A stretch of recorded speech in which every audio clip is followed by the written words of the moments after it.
अस्सलामु अलैकुम वरहमतुल्लाहि वबरकातुहू। उम्मीद करती हूँ आप सब खैरियत से होंगे। अल्लाह ताला का फजल व करम हो आप सब पर। जैसे कि आप सब जानते हैं, आज सूरज ग्रहण है, तो उलमाए कराम ने सोचा कि कुछ चंद शरई अहकामात बताए जाएं। तो मैंने भी सोचा कि इसके मुतालिक मुझे जो कुछ पता है मैं भी आप तक ज़रूर पहुँचाऊँ।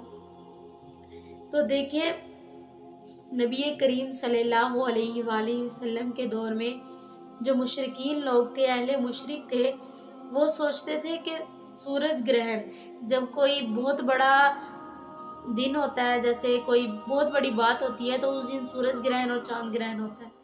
तो जब नबी करीम सल्लल्लाहु अलैहि वसल्लम की नरीना औलाद हुई, यानी बेटा पैदा हुआ, यानी आप सल्लल्लाहु अलैहि वसल्लम की बेटियां ही थी, तो जब नरीना औलाद बेटा पैदा हुआ तो उस दिन उनकी वफ़ात हो गई। जब वो वफ़ात पा गए तो उस दिन सूरज ग्रहण लग गया, बहुत बड़ा और ख़तरनाक सूरज ग्रहण लगा। तो कुफार ने यही कहा कि नबी का बेटा फौत हुआ, शायद इसलिए सूरज ग्रहण लगा, लेकिन ऐसा नहीं। नबी करीम सल्लल्लाहु अलैहि वसल्लम, जैसे कि मतलब वो कुफार आप सल्लल्लाहु अलैहि वसल्लम को नबी नहीं मानते थे। अगर कोई झूठा नबी होता तो वो उस दिन को वाकई वो बहुत बड़ी बात करार देता। हाँ जी, मेरे बेटे की वफ़ात हुई, तो देखें कि अल्लाह ताला की तरफ से सूरज ग्रहण। अगर वो झूठा नबी होता तो ऐसे करता, लेकिन नबी करीम सल्लल्लाहु अलैहि वसल्लम ने ऐसे नहीं किया। नबी करीम सल्लल्लाहु अलैहि वसल्लम ने फरमाया कि सूरज ग्रहण और चांद ग्रहण के लगने का ताल्लुक किसी की ज़िंदगी और मौत से नहीं हो सकता। कि सूरज ग्रहण और चांद ग्रहण के लगने का ताल्लुक किसी की भी ज़िंदगी और मौत से नहीं हो सकता। तो आप कैसे कह सकते हैं कि ऐसा हो सकता है? तो देखिए कि ज़िंदगी और मौत अल्लाह ताला के हाथ में है। तो आजकल ये, जैसे मैं ऐसे नहीं कह सकती कि वो बातें गलत हैं, लेकिन ऐसे भी नहीं कह सकती कि वो 100% सही है। तो देखिए कि हाँ, जैसे कि कौम समूद, कौम आद के अदवार में, यानी उस दौर में जब बारिश आई, ज़लज़ले वगैरह जो भी हुआ, तो उन्होंने उसको आम समझ लिया कि वैसे ही जैसे बारिश हो रही है। तो नबी ने बताया कि ये आम बारिश नहीं है, ये अल्लाह ताला की तरफ से अजाब है। तो जब भी कोई आंधी वगैरह आती है, हमारे नबी करीम सल्लल्लाहु अलैहि वसल्लम मस्जिद की तरफ दौड़ते, इबादत करते। तो देखिए कि इससे ये ज़ाहिर होता है कि ये अल्लाह ताला की तरफ से एक आजमाइश है, या फिर अल्लाह ताला एक हमें अपने होने का एहसास दिला रहे हैं। तो इसका मतलब ये नहीं है। तो जब नबी ने ये जाहिर कर दिया कि इबादत की तरफ जाना है, तो हम कैसे कह सकते हैं कि इसका कोई और मतलब कोई और रीज़न हो सकता है? नहीं। नबी करीम सल्लल्लाहु अलैहि वसल्लम जब कोई आंधी आती, खौफनाक कुछ भी ऐसा मंजर पेश होता, तो मस्जिद की तरफ जाते, कुरान मजीद की तिलावत करते, नमाज़ों की तरफ जाते। आप देखें कि जब नबी ने इसकी कोई दलील नहीं दी, सही बुखारी और सही मुस्लिम में भी इसका कोई वो वजूद नहीं है, तो फिर हम कैसे कह सकते हैं? तो ये सिर्फ एक अल्लाह ताला की तरफ से हमारी आजमाइश होती है। तो देखिए, सही बुखारी और सही मुस्लिम में भी यही आता है कि इस रोज़ जब सूरज ग्रहण और चांद ग्रहण लगे, ये अल्लाह ताला अपने होने की दलील पेश करते हैं।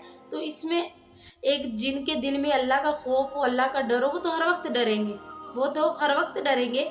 मोमिनीन लोग, उनके दिल में जब अल्लाह का डर है, वो हर वक्त डरेंगे। लेकिन जब ऐसा मंजर पेश आए तो मस्जिदों की तरफ जाएं, तो अल्लाह ताला की इबादत करें। इसमें इज्तिमाई इबादत ज़्यादा अहमियत रखती है। किसी मैदान में, किसी मस्जिद में चले जाएं, इज्तिमाई इबादत करें, इज्तिमाई नमाज़ पढ़ें। तो देखिए कि नमाज की तरफ जाएं। हमारी साइंस भी यही कहती है कि मतलब जब सूरज और चांद के दरमियान ज़मीन आ जाए तो सूरज ग्रहण हो जाता है, और जब सूरज की रोशनी चांद तक ना पहुंचे तो चांद ग्रहण हो जाता है। तो साइंस ये कहती है, तो इसमें अक्सर लोग कहते हैं जी हमला औरतों को बाहर नहीं जाना चाहिए, ऐसा वैसा। ऐसा देखिए, सूरज की रोशनी वैसे भी मज़र है, मतलब नुकसानदायक है लोगों के लिए। तो सूरज की रोशनी वाकई नुकसानदायक है, लेकिन ये खुद से मन गढ़ंत बातें, ये भी तो एक गलत बात है। तो देखिए कि अगर वाकई ऐसा कुछ है भी, ऐसा कुछ होता है, तो हम अपने रब से ना उम्मीद ना हो ना, तो अपने रब से मांगे।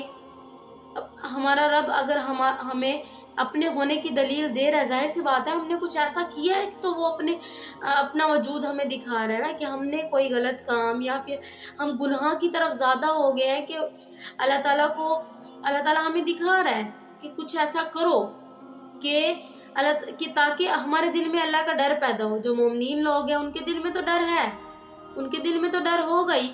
تو دیکھیں، تو ایسے موقع پر ہمیں اللہ تعالیٰ کے حضور جھکنا چاہیے، ہمیں نمازیں پڑھنی چاہیے، قرآن مجید سے مدد لینی چاہیے، بجائے اس کے کہ گھبرائیں نہیں. مومنین کبھی نہیں گھبراتا، سچا مومن کبھی نہیں گھبراتا، بلکہ وہ اپنی مدد قرآن اور نماز کے ذریعے تلاش کرتا ہے. تو میری آپ سب سے یہی گزارش ہے کہ اس روز گھبرانے کی بجائے اپنے رب سے اپنے گناہوں کی معافی مانگے اور اپنے رب سے مانگے، اپنے رب سے توبہ کریں. خدا را اللہ تعالیٰ ہم سب کے گناہوں کو معاف فرمائے اور ہمیں نمازیں اور قرآن پڑھنے کی توفیق عطا فرمائے. گھبرانے کی بجائے اللہ کے حضور جھکنا چاہیے. میری اب سب سے یہی گزارش ہے کہ جیسے بھی حالات ہو، صرف اور صرف اللہ تعالیٰ سے مدد مانگے. اللہ تعالیٰ سے یہی دعا ہے، اللہ تعالیٰ ہم سب کو اپنے حفظ و امان میں رکھے. میری آپ سب سے یہی گزارش ہے کہ میرے چینل کو سبسکرائب اور ویڈیو کو لائک ضرور کر دیا کریں تاکہ میری مزید ویڈیوز آپ تک پہنچتی رہیں. آپ کا بہت بہت شکریہ. خدا حافظ.